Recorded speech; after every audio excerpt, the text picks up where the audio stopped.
inflation is a huge problem. I think inflation causes the most suffering in the world. What's going to cause the most adoption is pain, people actually feeling a problem. It's some crazy percentage of Americans that are going month to month. It's like 70%. If they have health emergency, they cannot afford it. They don't have more than $400. Inflation is the increase of monetary units. It is printing money. A world with no inflation means a world where there is no money printing. If I go to the store and milk's $1 today, and it's $1 tomorrow, and it's $1 next year, and I can count on that, that's amazing. Bitcoin is not actually wealth. It's just a symbol of wealth. Food is wealth. The goods, the services, the things that you need to live, that's really wealth. Would you rather get paid more dollars every year, but the dollars buy you less food and housing and energy? Or would you rather get paid less dollars every year, but with those dollars you get more food, more energy, more housing? I think the things that people actually need and that actually provide you health are going to be extremely expensive. We're going to have much higher quality things that we actually need. Houses will be better, food will be better, energy will be better. A rich man's wealth is in his city. It's in the services and the goods that you get. It's the chef that grills that steak for you. If you actually want better things, you should want your neighbor to be happier and healthier.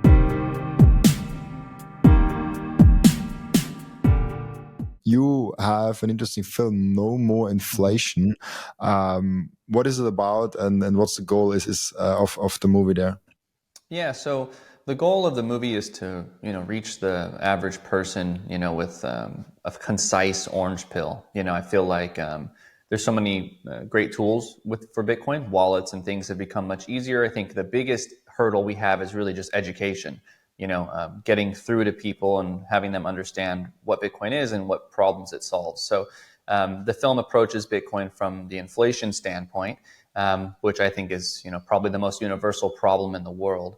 And so the film covers, what inflation looks like around the world in different intensities of inflation and why it's happening, money printing, and where that money printing is being spent and what effect it's having on the world.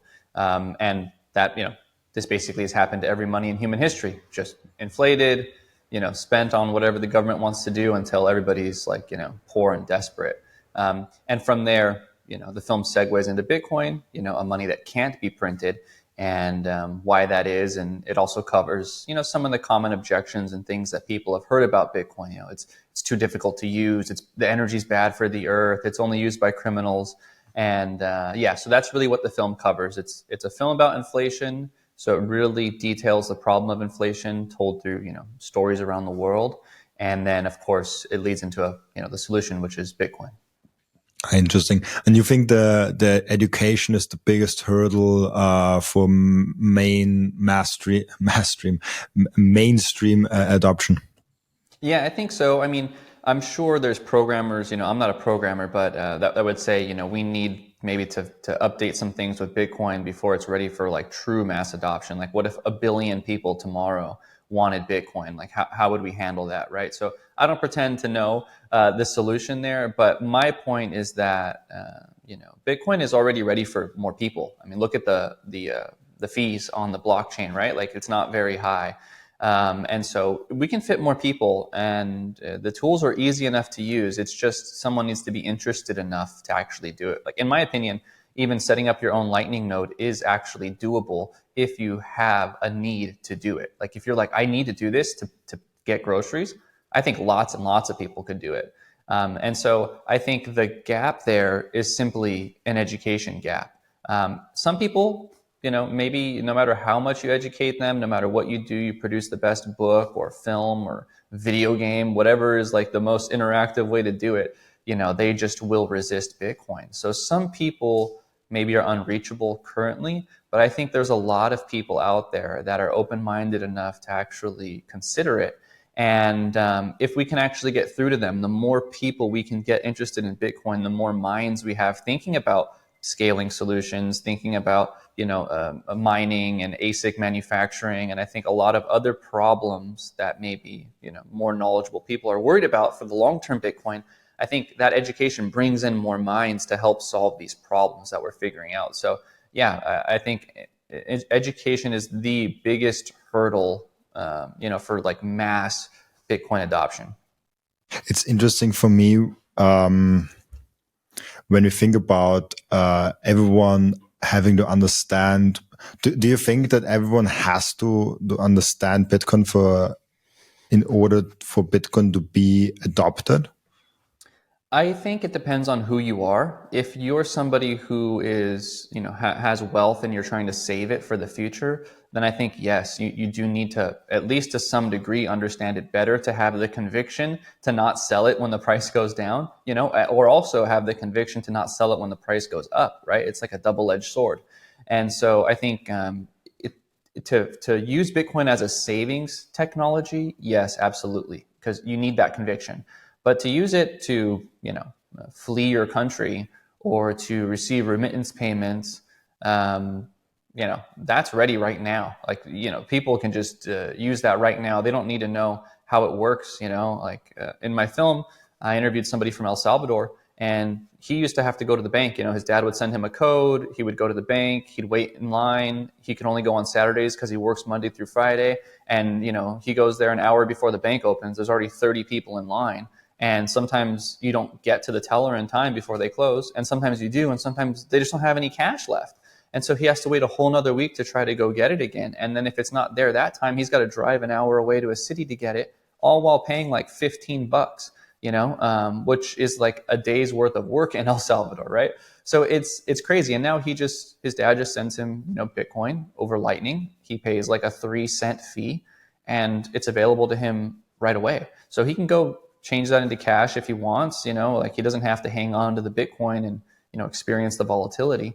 So anyway, in short, people who are using it as a savings technology absolutely at least need to have a better understanding, to cover the common FUD, like, oh, this quantum computer FUD recently, right? Like, if you don't really understand Bitcoin very well, that might scare you. You might sell it right now, And so, yeah, some people need the education to start using it, and other people can just start using it. But again, they need to know that, hey, I can use it for remittance, right? I can use it for these other things that aren't just saving. So again, there's an education gap there too, right?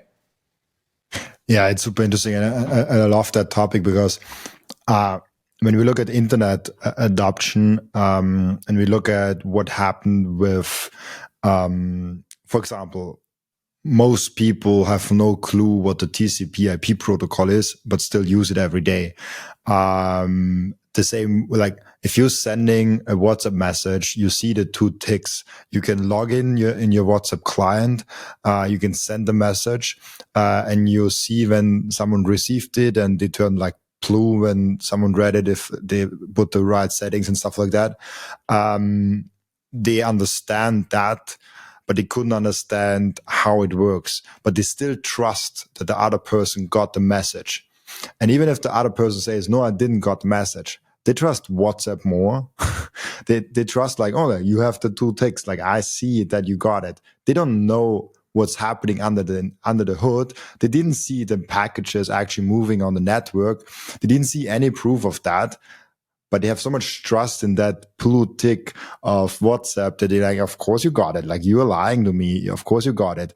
So that's super interesting for me when we now get that to Bitcoin, where right now people are like, oh, but how can it work? And what's the, like, does it really scale and stuff like that? But I feel like we're getting to a point that's in the Bitcoin history where we don't have to explain anymore that Bitcoin is working, because it's obviously working.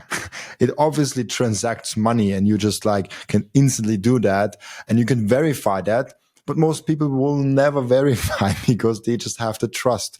You can also verify that a message got sent from your local Wi-Fi to the other person. You can track that message, that package over the internet to a certain extent. But nobody does that. So that's where I kind of wanted to go with the question of like, how much do we have to explain Bitcoin to people, and to what degree, and at what point maybe what won't we have to explain anymore because it's such an obvious choice to have it as money. Yeah, it's hard to say because, again, if it's somebody who's saving, even if they see it's working now and it's $100,000, right, they might always still think like, well, if the government wants to shut it down, then they can shut it down, right? like, okay, yeah, Trump is friendly with Bitcoin right now, but what if the next president isn't, right? So then it'll get shut down. So maybe it's only safe for the next 4 years, right? So that person needs to understand enough to understand that the government can't really do anything about it, right? So whatever that entails, they need to go through that process for themselves and to be able to honestly tell themselves, like, I can't see a way the government can actually shut this down. And every other attempt that's been done by every other country, including China, which is maybe the most sophisticated when it comes to blocking and banning, they try to ban the mining, and that didn't really work out very well for them. So they need all that information. On the other hand, though, right, if I go to El Salvador and I meet somebody in the line at the bank, and I'm like, hey, man, let me show you. I can send you $100 right now. Download this app.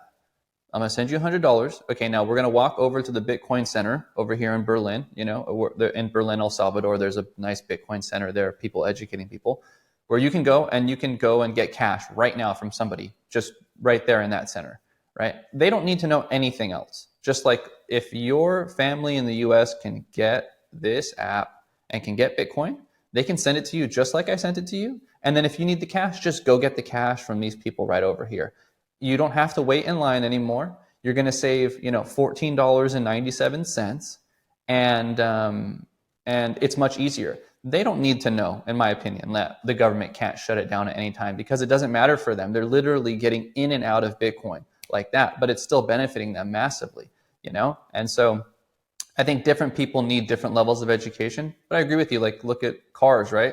We all, in the U.S. at least, like, everybody has a car, right? But I don't know how the thing works exactly. I know it's got an engine and everything, but yeah, to a certain point, we won't have to explain it anymore. I don't know how many years or what the price will have to be before the average person is like, yeah, I'm not worried about the government shutting it down anymore. I don't know when we cross that point, but it seems like it's trending in that direction. So it's just a matter of time, huh? Absolutely, yeah. It's.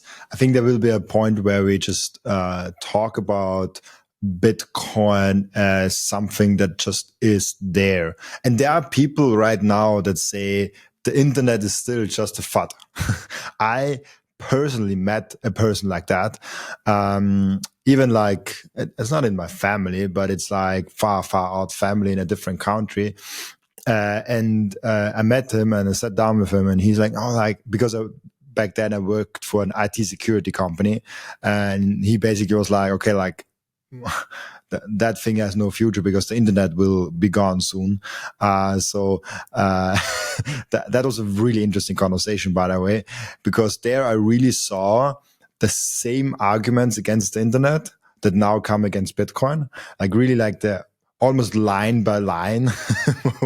And then I looked even a little bit back and researched and saw like, oh, like the early internet critics, the people that were against the internet, it's very similar to how people are now against Bitcoin from that standpoint. And I think the early internet also wanted to even reach some the same goals as Bitcoin does. Not obviously not with money, even though there was some talks with that also, but it wanted to provide some peer-to-peer connection. That was the original thought, at least how I see it, of Bitcoin, of the internet, and it kind of evolved in that weird centralized thing where everyone is on like 5 big companies all the time. But it was really interesting conversation to have with someone that thinks in the internet is FUD. In 2023, I had that conversation with him, and he probably still believes that in 2024. And it opened my eyes to like, not everyone will like Bitcoin. Not everyone will understand Bitcoin, but even the biggest critics will have to use it. Like, he has to use the internet still, even though he says it will disappear and he doesn't like it, but he still uses it. And the same thing, I think, happens with Bitcoin. It's impossible to say when the point comes, but there will be a point where we're like, the point where there's no more Bitcoin podcast is the point where Bitcoin is so boring and normal, where everyone accepts it, because then nobody has to make a Bitcoin podcast. I said that on stage actually in Abu Dhabi. Sorry for going so long, but in Abu Dhabi, as someone asked me on stage actually, said like, oh, like how do you go ahead and manage the bear markets and the bull markets in Bitcoin as a content creator? And I was like, I love them. Without the bear markets, without that volatility, I wouldn't be here and talking about Bitcoin, because if Bitcoin would just go up in a straight line, it would be so obvious that everyone would rush in, and then nobody has to explain it. so I kind of like it. That's my purpose right now on Earth, to explain it to people and get people on the podcast. So sorry for going on so No, it long. makes sense. I mean, we are living in a very unique time in history, right? Maybe the most unique, the most revolutionary, and also you and I are both young too, right? I mean, some people are living through this history and they're already done working, they're retired, right? And I can see them wanting the number to go up, because a lot of people like that are on fixed incomes, right? And so like maybe some of them are literally dipping into their Bitcoin stack every month to kind of to get by. And so they don't have any more working years left, right? They just want the number to go up. But for us, we're in a great opportunity. Bitcoin is obviously, most people don't know about it. So it's in its, discovery phase for price. And so you and I have the opportunity and the actual privilege to educate people and to talk about it right now, like you're saying, before it really becomes universal, where it's just like, yeah, Bitcoin's just money. Like you don't talk about, money podcasts anymore, because it solved so many of those problems. You don't need to worry about what am I going to invest in? What's the best place to put my money? It's just like there, and then we can focus on other things. So no, I think I think you're right. Like we can't be who we are without everyone else being the way they are too. So I'm trying to enlighten people, right, and get as many normal people to understand Bitcoin. But at the same time, I am who I am. I'm able to make this movie because no one's done it before, because we're early. We're that all those people exist. So yeah, it's a really great time to be alive. And man, it's just getting easier with Bitcoin. I think people are more open to it, and so yeah, we'll see how it goes. How long before there's no more Bitcoin podcasts? We'll see. Absolutely. I think there will be a point, like, I think over the next like 5 years, probably there will be an explosion of, let's not just limit it to podcasts, like content creators, educators, movie makers, like whatever, however you can produce a piece of video in whatever different ways. There will be a massive influx of that. And at some point it will go into different directions. There's still internet influencers.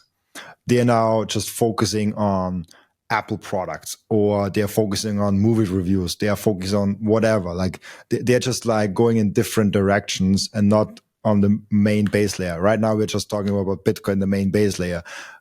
Maybe in 10 years, we're talking about one channel is talking about like one small thing on top of Bitcoin. I don't know. Maybe we don't talk about Bitcoin at all because it's just like TCP/IP protocol and we don't care.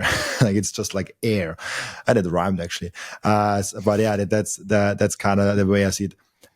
What role do you think does the UX of all the Bitcoin apps play? The user experience of the interface to Bitcoin? I think they're helpful, but not necessary. Again, I think like the tools and the interfaces we have now may not be perfect, and they can probably be better, but they're good enough, if your situation is that serious, right? Like if you're fleeing your country, man, the tools are good enough for you to get a wallet, get your words, memorize them, go across the border, put it back in. Like that works, right? And so, yeah, I think they kind of like weave into each other. The better the UX gets, the more people will come in sooner, and then the faster adoption will happen. But at the same time, I think probably what's going to cause the most adoption is pain, like people actually feeling a problem. And people like in the West, for example, don't realize that they do have a huge problem, which is inflation. I mean, if they just actually think about it for 1 second, it's some crazy percentage of Americans that, and probably around the world too, like are going month to month. It's like 70%, right? Like they literally, if they have like a health emergency, they cannot afford it. Like they don't have more than $400 or something like that. And so for those people, if the price of things keep going up, how are you going to live? Like, how are you actually going to get by? Like, what is going to happen? You know? And I don't think people are really thinking about that, because if they did, they would realize, like, you know, either the government's going to have to come in and save you, or you're literally going to have to start consuming less, like literally eating less, right? If you can afford barely, if you're just getting by right now and things get more expensive, you're going to have to get worse food or less food. And that's a huge, huge problem in so many ways. Not just that alone, but that causes unrest, and that unrest causes like things that are worse than nightmares. So I think there's a blending of the two. The education can help people understand that they're in a very serious situation, a very serious problem is amongst them, and thankfully there actually is a solution. There is something that you can do about it. And on the other hand, like when I go to a bar for some Bitcoin event here in Los Angeles, and the bartender, I asked him, "Hey, is anybody tipping you in Bitcoin yet?" Right? Like, no. Like, okay, well, what wallet do I have them get? Because most of the wallets here, you have to take a photo of your ID, you have to do all this KYC, and it's like, bartender's not going to do that, right? And so that if I had good tools, if Wallet of Satoshi was still in the US, you know, it would be much easier. Like I could have sent her Bitcoin in 10 seconds, right? So that's an example of how the tools can make it easier to bring people on. But again, I think it's more an education issue. I think the tools are more than good enough now. We just need people to understand that they're in a very serious situation right now, you know? Absolutely. And I think that's an super important point to get people across, to recognize the problem. And then once you know you have a problem, you're at least searching for a solution, and the possibility is way higher to find the right solution. There are wrong solutions for inflation, but at least you have the chance to discover the right solution. What are some interesting stories that you, without getting too much away from the movie, but what are some interesting stories that you try to capture and to really make people see that problem, and maybe also to what audience are trying to speak? Because when you talk with someone from Austria, he probably has a different set of problems than someone from Nigeria or El Salvador, and thinks about his life differently, and they kind of have to be approached in a different way. Right. So, um, yeah, I think I kind of categorized people around the world in different intensities of inflation. So you're either in a country with single digit inflation, double digit inflation, triple digit inflation, or quadruple digit inflation. And so I think you will relate with anyone that's kind of in that same category as you. You'll likely be living a similar kind of life. And so that's what I wanted to do to connect with people around the world, is just interview regular people from, you know, single digit inflation countries, double digit, triple digit, quadruple digit. And I figured that would relate with pretty much everyone. So, you know, of course, those stories are very powerful, because you can read about something and you can have an idea like, oh yeah, I can see how life would get, you know, under double digit inflation. But when you actually meet people and talk to them, and, you know, you see their expressions, you feel their emotion and what their life is like under those circumstances, it becomes much more real, you know? So that's why also, like, I don't ever feel like I'm giving away anything about the film. I'm happy to talk about any aspect of the film, because in any way I describe it to you, it's not going to be the same as you watching it. You know, it's different. You know, the visuals and the emotions on people's faces, it communicates a lot. And so, so yeah, meeting people and really seeing what life is like with inflation was very, you know, impactful, like impressive on me. And it made me realize that, like, the US is really trending in this direction. I see so many aspects of, you know, Jamaica with double digit inflation and Argentina with triple digit inflation, you know, in the US. And so, and that was kind of like the darker side of the film. That's really the first half of the film, is illustrating the problem. And again, you know, inflation is a huge problem. I think inflation causes the most suffering in the world. And so that's going to be pretty dark. And that really inspired, like, the feel and the color of, like, the logo and the brand of it. It felt like a horror movie to me, you know, to start. But then as we weave into Bitcoin, those aspects of the film and those interviews are extremely hopeful. Like, meeting people in Kenya who just got reliable power for the first time. They're living on dirt floors and aluminum walls, and they're the happiest people I met in my whole journey. And they don't even know Bitcoin mining is what brought their grid the stability and like actually made it profitable for the power plant that was out there to serve them. And they don't care, right? It doesn't really matter to them. So it was just like having those two blends of like really awful, horrific stories and really hopeful, optimistic stories. Like for a while, I think kind of numbed me. Like I felt like, I don't know, maybe I haven't digested everything I've experienced because I keep getting pulled in both directions. And But that's life, and I think that's what makes the film so nice too, is that it has the bitter and the sweet, and at the end, the film really ends in optimism. I am very optimistic, but it is a matter of taking personal responsibility, and everyone else out there taking personal responsibility. So anyway, lots of impactful interviews for sad reasons and for happy reasons, but yeah, that's life, right? You don't know good without bad. So I think it was appropriate. Absolutely, and it feels good to feel the bad sides and makes you appreciate the good sides also. I always say that about the Bitcoin price. If the Bitcoin price goes down like 50%, don't feel 50% dumber or like 50% worse than you before, but also don't feel like 100% better just because Bitcoin just 2x or something like that. So I think we kind of have to detach from that a little bit, and that's how I also approach those kind of topics.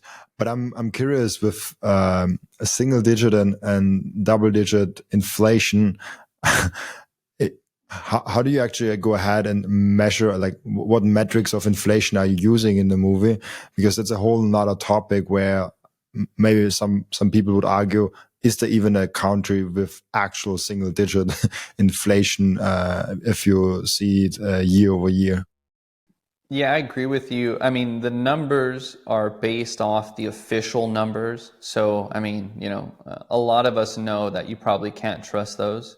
But I didn't want to get into that tangle, with an average person. I don't want to start like, going down that rabbit hole of, are the numbers actually real? Because you'll have experts, economists come out and say, of course they're real. How can you not trust them? And then you have to talk about, oh, they're replacing items in the, the CPI. And like, I didn't even want to get into that, so it's fine. I give them the benefit of the doubt. I use their statistics. But at the end of the day, again, I'm focusing more on human stories. So yeah, I use the official statistics. That way I don't have to fight that battle. Because that's part of the journey. I think when people dive deeper into Bitcoin, they'll realize those numbers are actually much larger. But again, I didn't want to fight that battle in this film. I wanted to keep it as simple as possible, for the average person. So I think it works. Even using their extremely generous numbers, it still is like profound and crazy ridiculous.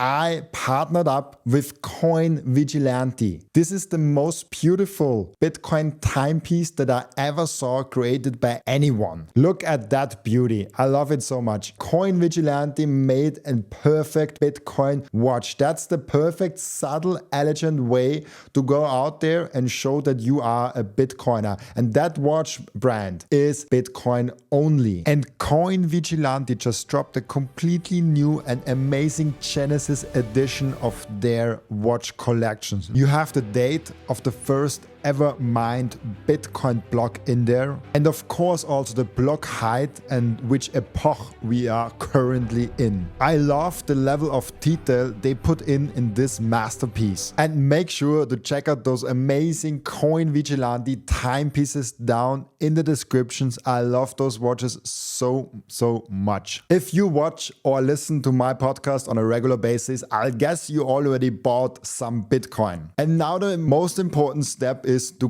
keep the Bitcoin. Keep them secure in a hardware wallet. My personal recommendation for hardware wallet is the BitBox. It's super secure. It's simple to set up. It's also a perfect gift for a friend who has still the Bitcoin on an exchange. And you can get a 5% discount with the code Robin at the checkout. Visit bitbox.swiss/Robin to get your BitBox. And the next step is to really level up your sovereignty as an individual. You have to have the most secure self-custody setup. You have to secure your own devices. You have to protect your privacy. You have to set up an inheritance plan. And depending on where you live, you even want to have a plan B, a citizenship where you can move in case something goes really, really wrong. And through all those steps, the Bitcoin way is guiding you through step by step. And if you visit thebitcoinway.com/partners/Robin, you even get a 30-minute free call to find out how you can level up your sovereignty. Yeah, and I think you cannot. The numbers are so bad that you cannot make them look good, in a sense. Even taking the official numbers, I think will be fine. But I always like to raise the awareness that those numbers, and it's just like one number of inflation, and it's not the number of inflation, because of course it's correct number because they searched for their baskets and their things and they put it in there.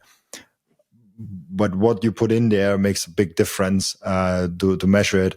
And I always encourage people, especially when I meet new people, think about what you are buying. What did you buy this year and last year, and how do those prices compare to each other? What are a restaurant bill right now, and what was a restaurant bill 5 years ago? What was your whatever subscription, and what is it now? So I think that inflation rate is something highly personal and subjective. So that's why I like to bring that topic up. And it's really interesting when we then now get in the topic of what if there's no more inflation? Like what if we move away from that system completely and we don't have those 4 categories of single, double, and quadruple digit inflation? But what if we have just like a little d and deflation? Do you also go into the direction of what impact that would have on people's life, and maybe seeing something in El Salvador or something like that already? Yeah, so I didn't touch on deflation at all because, again, I felt like maybe for some average person, they might like go, okay, that's crazy. Like maybe I can imagine life where prices stay the same. That would be great. But if you're telling me things are going to get cheaper, like, I don't know, right? So I didn't even go down that path at all. But we do imagine what life would be like with no more inflation. And the film defines inflation as, money printing, right? Some people will say, well, inflation is technically when the cost of something goes up. So like if you have a shortage of wheat one year and the bread cost doubles, like that's inflation. I don't think that's inflation. That is not inflation. That is like just reality. That's what happens. Obviously, if there's less supply and the same demand, the price is going to go up. Inflation is the increase of monetary units, right? It is printing money. So a world with no inflation means a world where there is no money printing. And in that case, that's a question I posed to pretty much everyone I interviewed, including the people who spoke about where this printed money goes. So like war and, food and health and, loans to other countries for foreign aid and, bailouts for COVID and the financial crisis of 2008. And so those people who spoke earlier in the film about how, like what life is like living through their inflation, or how, money printing affects war and food and health and foreign aid and all these things, I pose that question to them. And so in the film, they, say how they think their life would be different, or how their industry would be different if money couldn't be printed. And so of course, like the average person, someone from Jamaica, she said, if I go to the store and milk's $1 today and it's $1 tomorrow and it's $1 next year, and I can count on that, like that's amazing, And she's not a Bitcoiner, right? And she doesn't know anything about Bitcoin really. So she's like, that sounds like a utopian world, I don't know if it's possible, it sounds like a fantasy. And so anyway, yes, like that is touched on in the film, so that people can start to imagine what life would be like without that. And that's really the segue into Bitcoin. We're saying like, okay, well, look, here is this money that can't be printed. This is why it can't be printed. And again, all the common FUD you've heard, energy, crime, volatility, this is the other side of the story that maybe you haven't heard. So like I was talking about the people I interviewed in Kenya, I went out there to show the positive side of, Bitcoin mining. I also went to North Dakota, where you can see people mining off of flare gas and reducing pollution. I went to El Salvador to show people actually using it. I talked to financial advisor Morgan Richard to talk about how it compares against other investment assets. Alex Gladstein about how it's actually a tool for human rights activism, and how a lot of countries who say this person is a criminal, yeah, they're using it. So yeah, Bitcoin is kind of money for criminals. And so anyway, we really start to dive into that, and imagining life without inflation, and then really diving into these topics about Bitcoin. Yeah, I also think that some people might not be ready for what consequences deflation means, especially when you think about, okay, costs sink, people expect lower prices are lowering. This also means that your salary might be in nominal terms decreasing year over year, even though you make more purchasing power. Like you get more purchasing power year over year, but your nominal Bitcoin value that you earn for your salary might actually decrease, which is super interesting, as I, for example, now get most of my money paid in Bitcoin, and this number will likely to be decreased in the coming years if I don't grow a lot. Like I have to grow a lot to keep up with the Bitcoin price. Maybe if we have a crash next year or in a few years, maybe then. But overall, I really have to work really hard to keep the same nominal terms of salary measured in Bitcoin. I don't know if I don't know if people are ready for that reality, but I guess we are segueing in very slowly there. It is the reality though, right? Like even your Bitcoin is not actually wealth. It's just a symbol of wealth, right? It's something that you expect to use in exchange of wealth. Food is wealth, right? Like, the goods, the services, the things that you need to live, that's really wealth. And so I think you're right, though. We have been used to this society where price of things always go up, and therefore your salary needs to always go up in terms of numbers.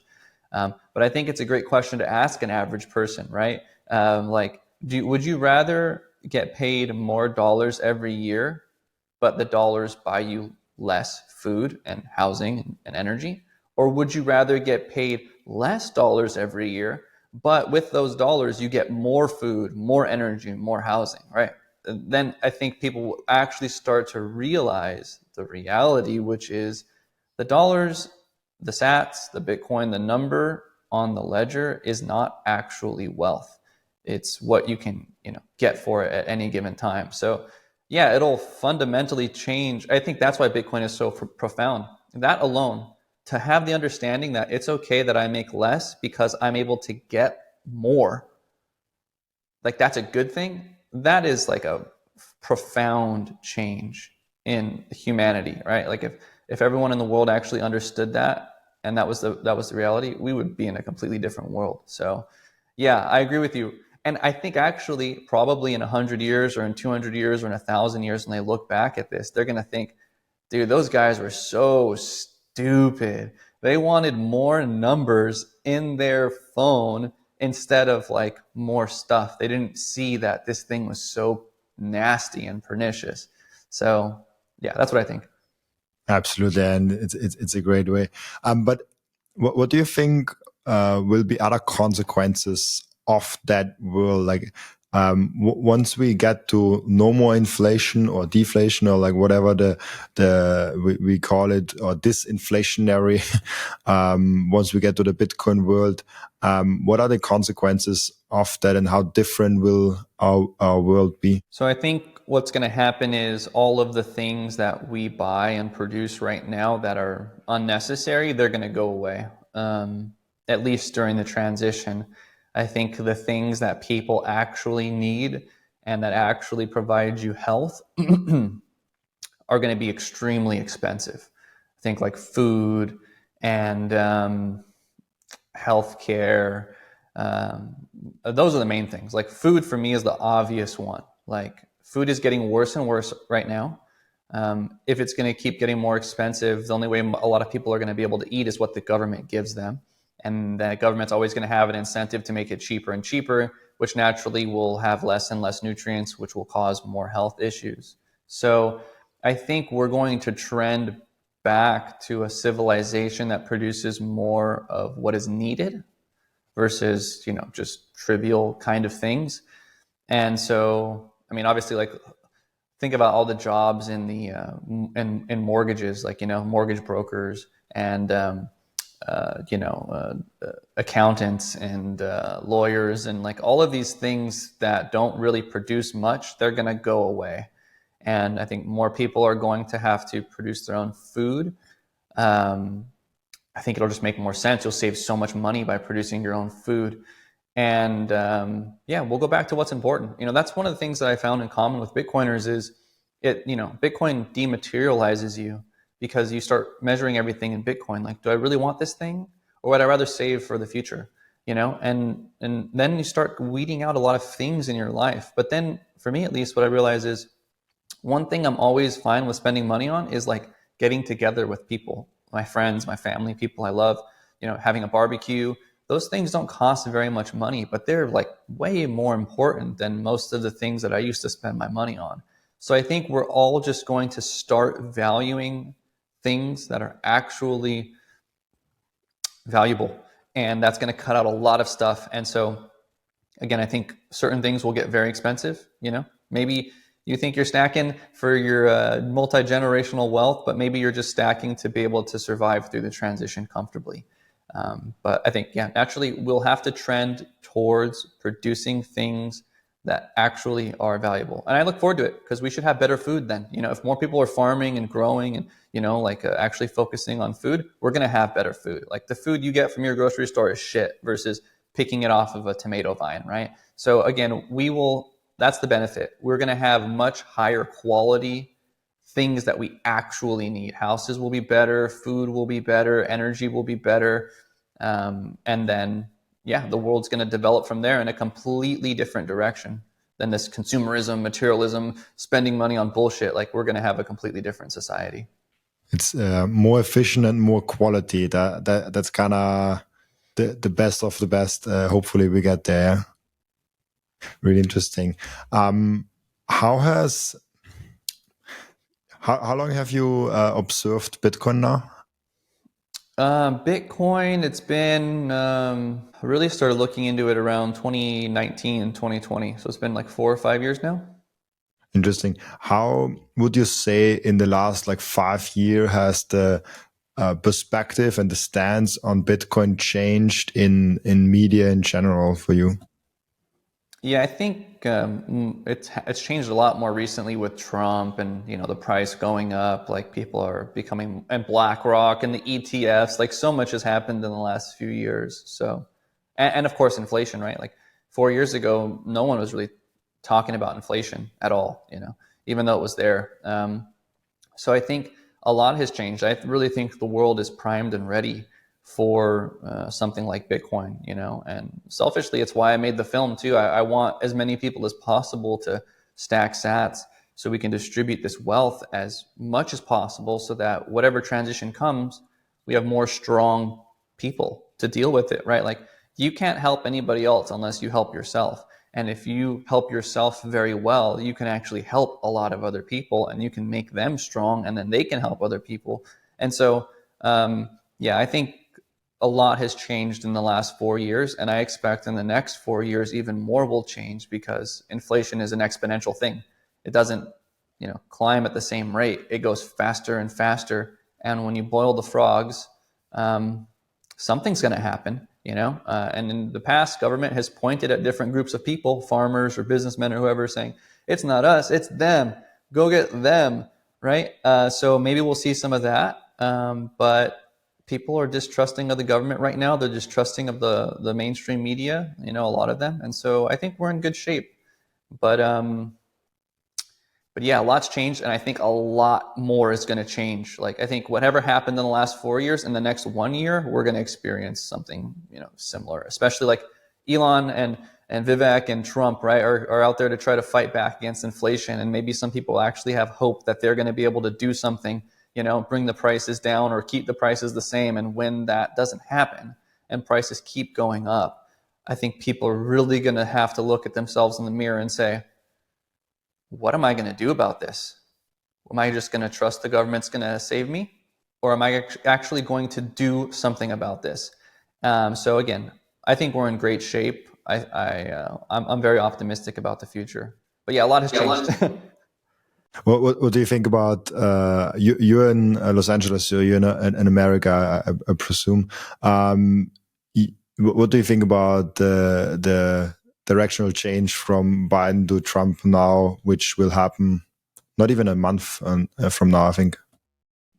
Yeah, we'll see. Like a lot of Bitcoiners, I don't really care too much about politics, because I feel like, if I just do push-ups every day, it would change my life more than whoever the president is.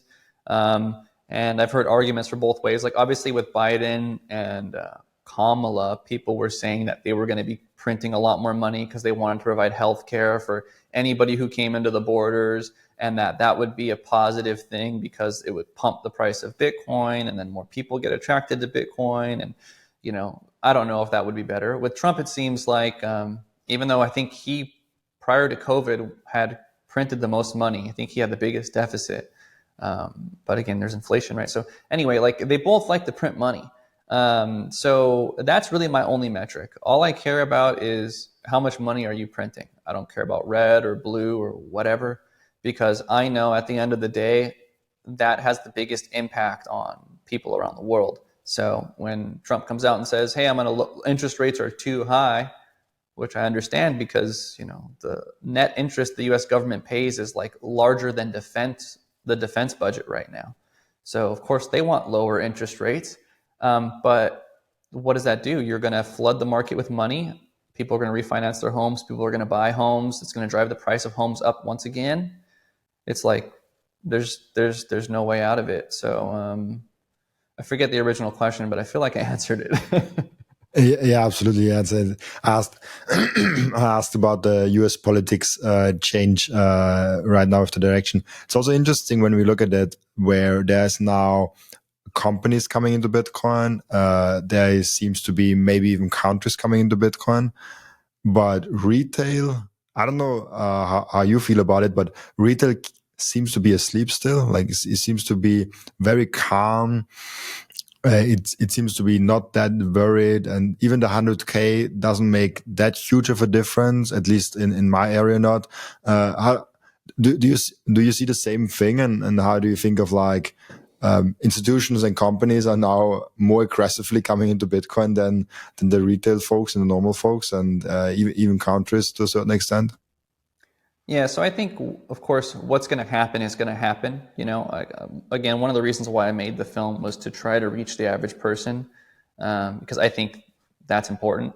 I think it's interesting when these traditional finance people are coming in now, and I've heard lots of them, talk about, like, who cares about retail now? Like, retail doesn't have all the money anyway. It's like the institutional money. That's what they want, but they forget that. This is a quote I've been saying lately, but a rich man's wealth is in his city.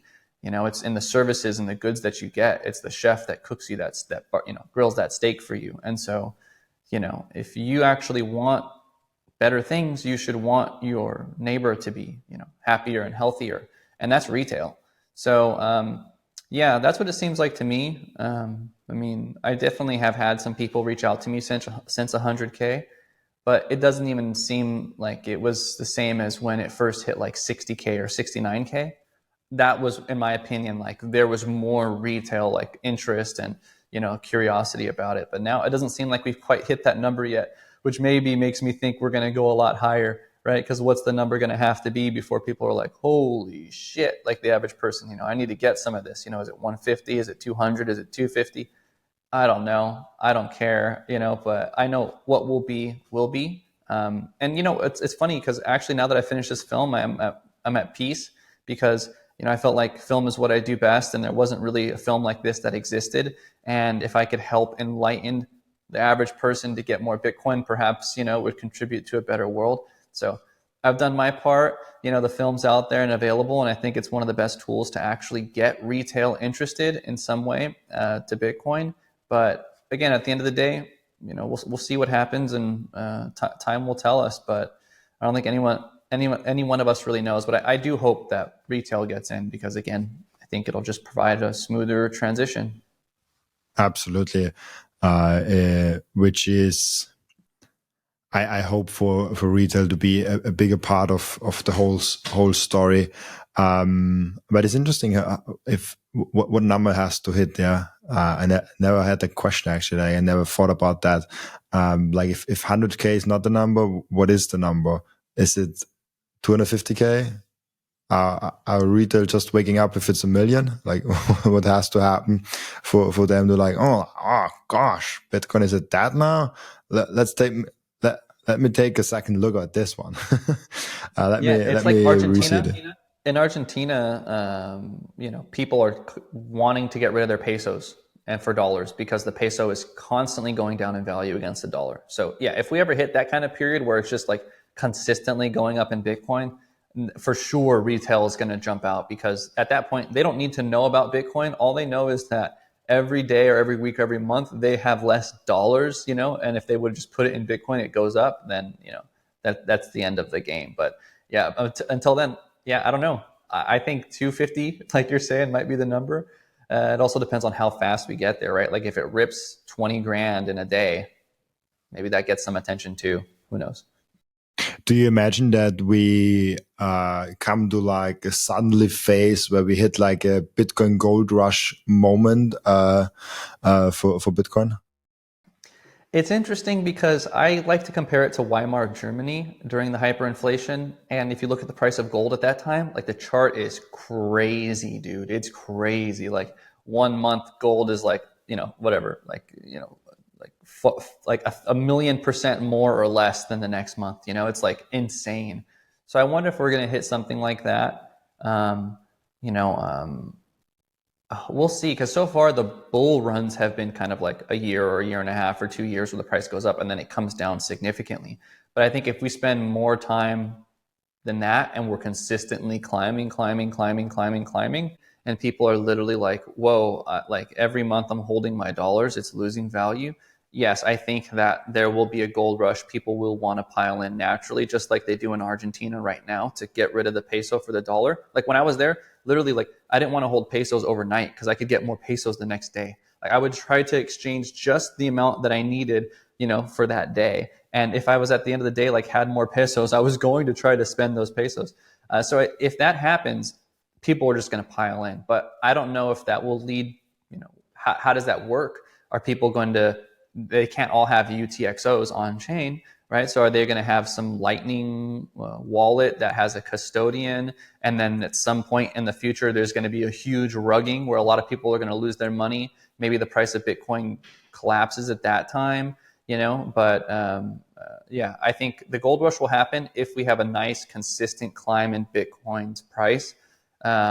People will just go, well, this is better money, like obviously, so I'm just going to put my money here instead. And you mentioned that gold, I think probably you're talking about that thing where Yep. we have Weimar marks.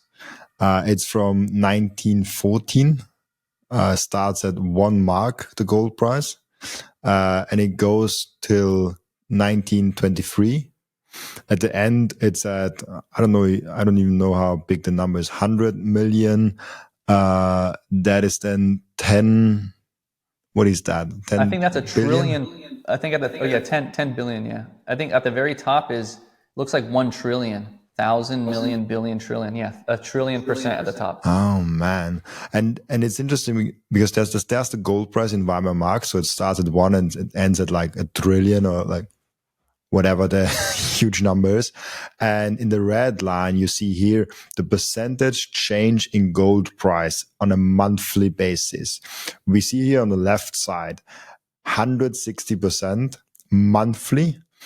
And you see it going up and down like crazy, like really huge volatility. That's why I'm also saying volatility is now here, and we are kind of now at the starting point of that whole thing. And I think volatility in Bitcoin will go up. We will have bigger swings, and this whole thing of diminishing returns and this whole thing of like even like the power law, I think it's BS when we measure that in US dollar. It might be interesting to look like Bitcoin versus gold. I think then we can make power laws and models and stuff like that. But if we compare Bitcoin to US dollar and fiat, we will get a chart like that with those kind of monthly candles. And that will be super interesting to see and like buckle up and as you said before, like keep stacking so you survive those kind of crazy swings and be prepared for that. We are just entering that scene right now. Yeah, and look, what I see for this chart from like 1917 to 1923, like I want to have all my own food. Like I don't want to pay for food at this point. You know what I mean? And if anything, I want to be the guy that has food to sell. This is where you're going to be stacking sats through the transition, is 1917 to 1923. And then 1923, when things start to level off, man, you got that. Your purchasing power is going to be insane with whatever sats you have left over. So that's what I'm thinking. You know, I think it's possible we have a very, very smooth transition as more Bitcoiners like us are becoming wealthier and able to do things. But it could be like crazy. And so, yeah, during those swings like that and where that mountain really starts to climb, yeah, I want to need to pay for as little things as possible during that period. Also, I think in those periods, we want to have as much control over the asset as possible. I would be very worried in that period of time from like, let's say 1918, 1919 to the 1923 period, where this is such a high volatility, where Bitcoin is every day in the news cycle, where it's a political topic that there are rich Bitcoiners and stuff like that. You want to have all the control over your Bitcoin and you want to have it in self-custody. And you don't want to have a Bitcoin proxy. You want to have real Bitcoin. And that's where I'm really passionate about Bitcoin and self-custody, especially in those times. And I think we will get there. And that's where, yes, self-custody is a little bit more inconvenient. You maybe have to pay more for that and stuff like that. You have to dive deeper, but it is worth it because just because of that chart, I couldn't sleep otherwise. If I have all my Bitcoin not in self-custody, I couldn't sleep with that chart, honestly. Yeah, this is what I tell people who talk about borrowing against their Bitcoin. Like, oh, it's okay. Like, I'll just be able to borrow at some point. I'll be able to borrow against my Bitcoin, and just like it'll just like a house does these days, it'll go up in price. Then I can borrow it against it again, and it's like you're gonna give up custody of twice the value of Bitcoin, right? If you want $1 million loan, you're gonna probably have to give them $2 million worth of Bitcoin to make up for the potential volatility. Right? So you're going to lose custody of $2 million worth of Bitcoin for $1 million worth of Bitcoin. And if we go through those swings, man, you're going to be really nervous if it's not in your custody and it's somewhere else because, yeah. So I agree with you completely. It's not even just for people who leave it on the exchange right now or think, oh, I can't trust myself to save 12 words or 24 words. It's also the people who are thinking like, I'm just going to be able to borrow against this forever. I don't think so. I think you're going to be giving it to me to, to give you some stake, during that transitionary period. You should don't experience. Bitcoin is already such a fast horse. Don't put on a fancy swing. Don't put a fancy thing on top of the horse just to make it like 5% better or 10% better, and borrowing against it, playing with credit. First of all, even if nothing happens, you really have to know what you're doing.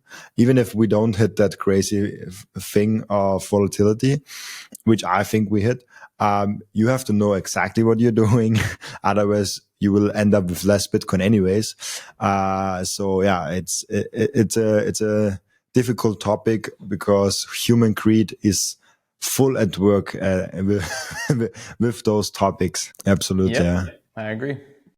Really cool. One thing that I want to get into with you before we get to in the end routine is a Bitcoin culture and how you see it as with a Bitcoin movie. You also probably try to capture a little bit of the Bitcoin culture and capture a little bit the sense of Bitcoin, and you get it anyways if you talk to Bitcoin, and you have great people in there. I just saw Tour de Master, the interview. It was really, really cool what they did in there. What's your current sense of the Bitcoin culture? What makes it special, and what is your how has that evolved also over the years? So I think the main takeaway from the culture is to take responsibility for yourself.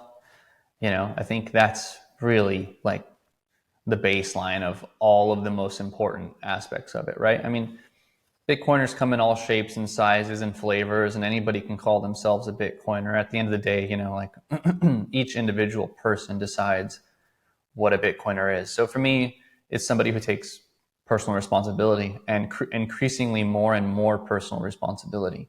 And so, of course, how can you take responsibility if you don't have your own keys, and your own wallet and your own cold storage?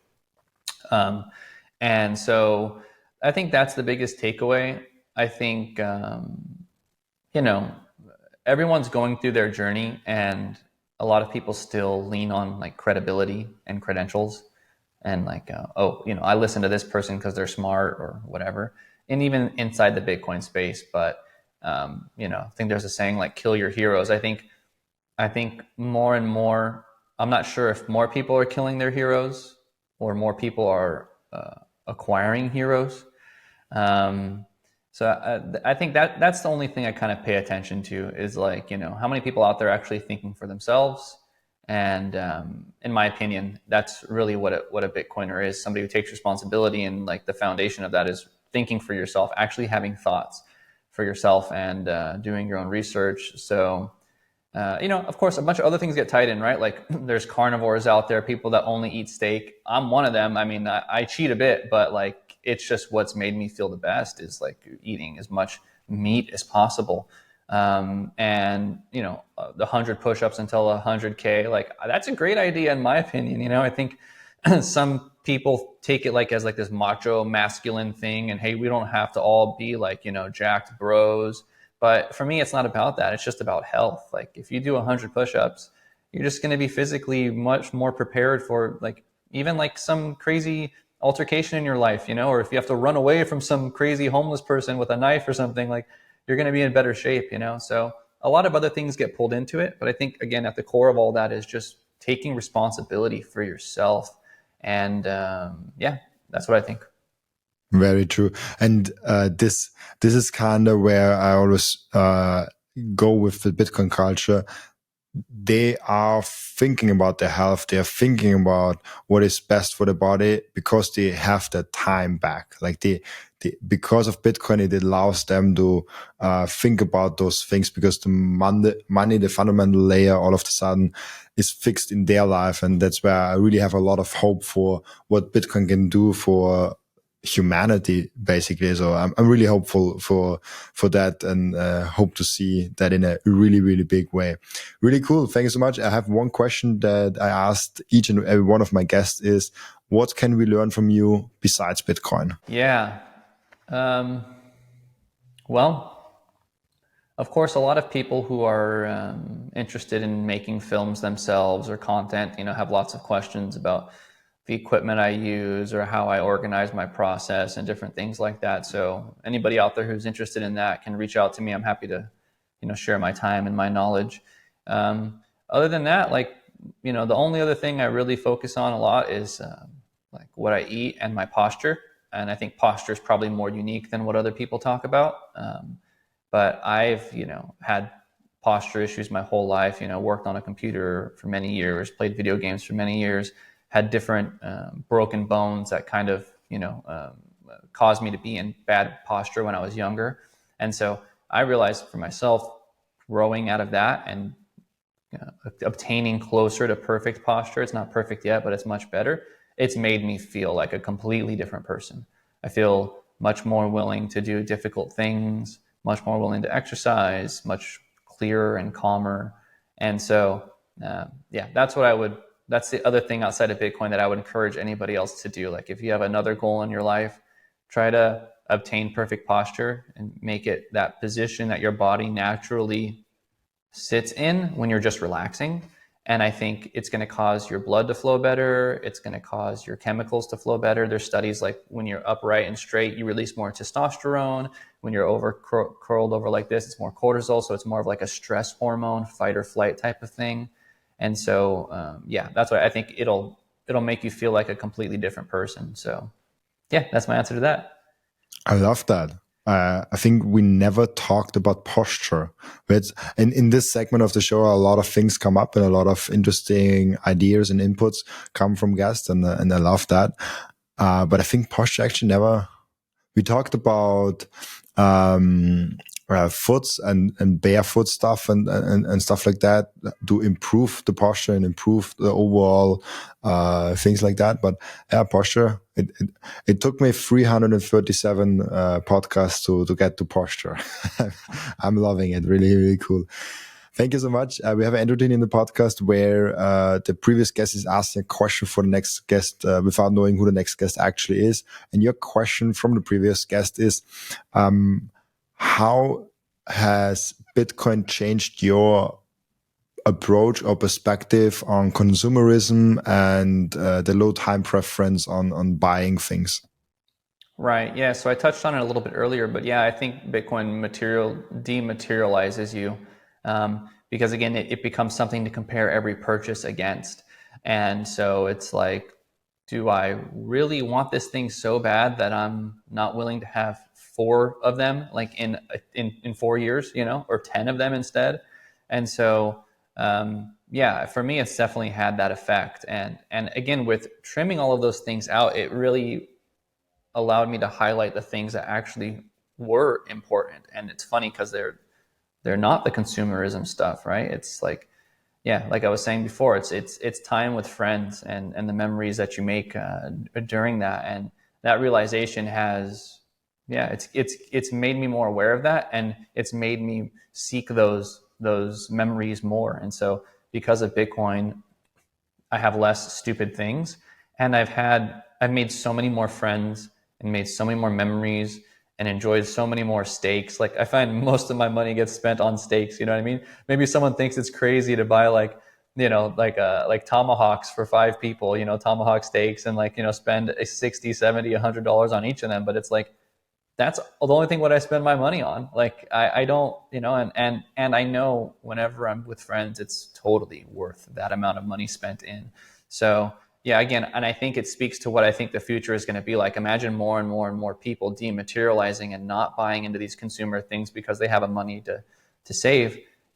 We're going to move away from those wasteful activities, and more people are going to spend time doing things that are actually important. And again, in those areas that are actually important, we're just going to have better stuff. So it's changed me a lot. I think it's going to change everyone else, and it's going to make us all happier at the end of the day. Thank you so much for being on the show. That is very true. I agree with that a lot, and I hope to see that. Before I let you go, where can people find you, ask you questions, and reach out to you? Yeah, so you can see some trailers for the film and watch the full film for $9.99 at nomoreinflation.com. You can find me on X or Twitter at Bitcoin Shooter. And yeah, there's the best ways to get a hold of me. And yeah, I don't think I'm anywhere else. Yeah, I have my YouTube channel, but you can find that through the website too. There's some extended interviews there and things. But yeah, nomoreinflation.com will get you there. Really cool. Thank you so much for being on. Also, thank you so much for everyone that is watching and listening, for joining us today. As always, I'll be back tomorrow with another episode. Bye-bye.